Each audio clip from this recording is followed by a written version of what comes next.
What's up, Wolverines, and welcome back to the show. I'm Jake Camejo. And I'm Matthew Barturin, and here's your news for today. Congratulations to Flex 9-8 on their intramural dodgeball championship. Dedicated to the Blessed Mother, all Belen parents are invited to join in praying in the Rosary in the Chapel of the Immaculate Conception on Thursday, December 16th at 8:30 a.m. About a month ago, a group of students from the Environmental Club joined alumnus Charlie Arizosa and 3 other expeditionists on the Willoughby expedition. Our very own Lucas Bogardis was on the expedition and brings us the scoop. Hugh Willoughby is a famous American adventurer who is very known for his Everglades expedition. 125 years later, 4 explorers decided to replicate that trip. I joined them on their 4th day to get a taste of what that experience feels like and what it truly means. The team of 4 began their journey from the Gulf of Mexico through the Harney River, just like Willoughby. So Hugh Willoughby was a gentleman explorer. He is the first person that we know of, or allegedly, non-Native American to cross the Everglades from the Gulf of Mexico to the Atlantic. He went up the Harney River and through the Sawgrass and eventually into the Miami River system and out to Biscayne Bay. He did that 125 years ago this year in 1897. So to commemorate his daring and dangerous feat, we thought we would attempt to retrace it. This expedition definitely honored Hugh Willoughby's work by both completing it in the first place and taking the same samples he did 125 years ago.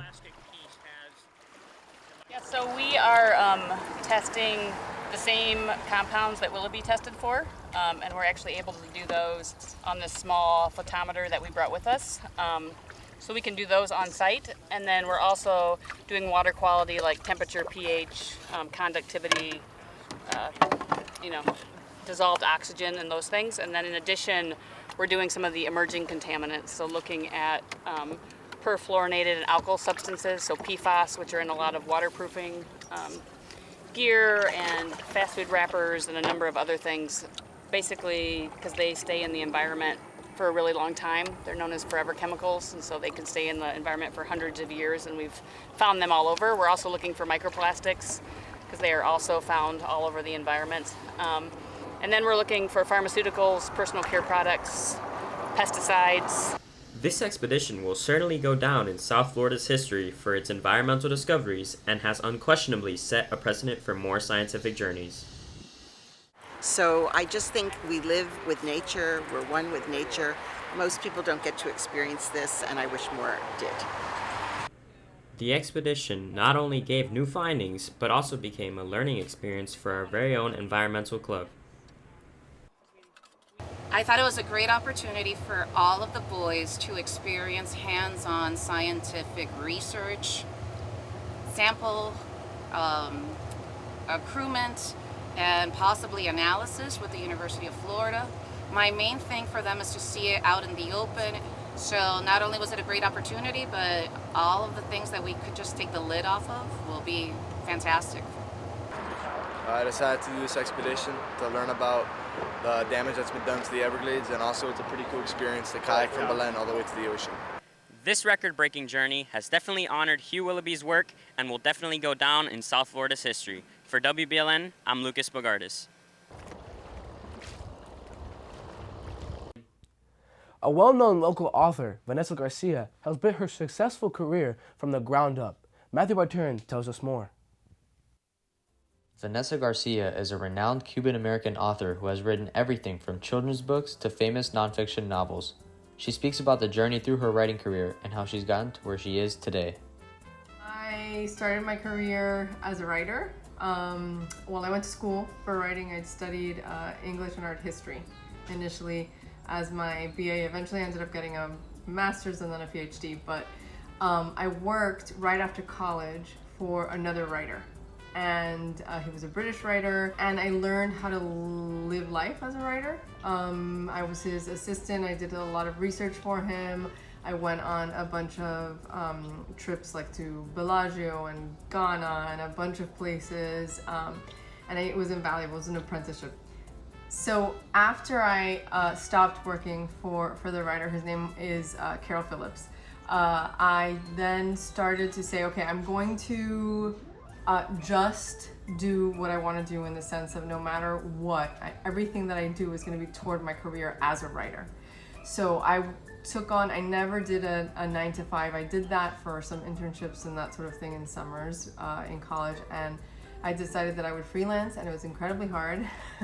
I was making $50 an article when I started, which was very little, clearly. So I was writing a lot, which also gave me a whole lot of practice, and my 10,000 hours came like in 3 seconds. But so and then I started to make goals for myself. I said, now I'm working toward the goal of, I would write whatever I needed to write, but then I would say I want to eventually write what I want to write. So I made that a goal, and then it sort of went up from there. Mrs. Garcia is also the author of the famous novel in production, The Amparo Experience. So the story is about how the family, the Arechavalas, made Havana Club rum in Cuba and took it out of Cuba, how they tried to continue their legacy in the States, how they tried to tell their story. And I told the story of the family. And there were 27 different ways to see the show. So you could go that many times and see a totally different show every time that you went, even though you would always get the spinal cord experience of the show, which was the center of it. So it was a different way to come to the theater. People had a lot of fun going in, and then they were kind of like destroyed going out emotionally, and that's what we wanted them to do. We wanted them to go through the Cuban Revolution. The play premiered in 2019, and clips can be found on YouTube. From WBLN, I'm Matthew Barturin.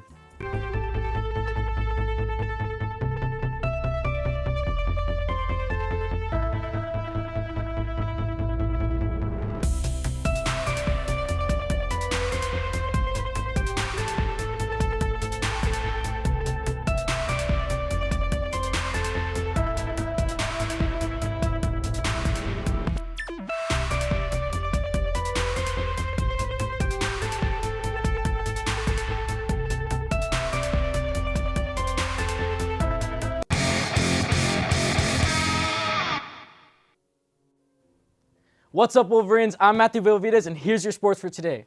Your varsity basketball team secured another win, defeating McCarthy 73-58. The game started off slow for both teams, but your Wolverines had control the whole way through. The team was led by Ryan Cuellar, who had 19 points and 5 rebounds. Kevin Garcia and Javi Rosell also chipped in, with Kevin having 14 points and Javi having 13. Your JV basketball team also got a win against McCarthy in a close game of 53-44. The team was led by Max Klemick and Jude Skolhauser with 13 points each. Your wrestling team has an extremely important meet tomorrow in-house for districts. Be sure to come out and support. Your varsity soccer team also has a game tomorrow against Palmetto at Belen at 6 p.m. Now on to the pros. In World Cup news, Argentina dominated Croatia with a score of 3-0 in the semifinal, launching them into their 5th World Cup final appearance. France face off against Morocco today at 2 o'clock in the semifinal match that will decide who will face off against Lionel Messi and Argentina in the World Cup final. Now in NBA news, your Miami Heat defeated the Eastern Conference rival Indiana Pacers in a very gritty, low-scoring game. The Heat won 87-82 and face off against the Oklahoma City Thunder tonight at 8 o'clock. Well, that's all your sports for today. Now back to the guys at the desk. Thanks, Matt. Remember to follow us on all social media. Remember to stay safe And stay golden, Wolverines.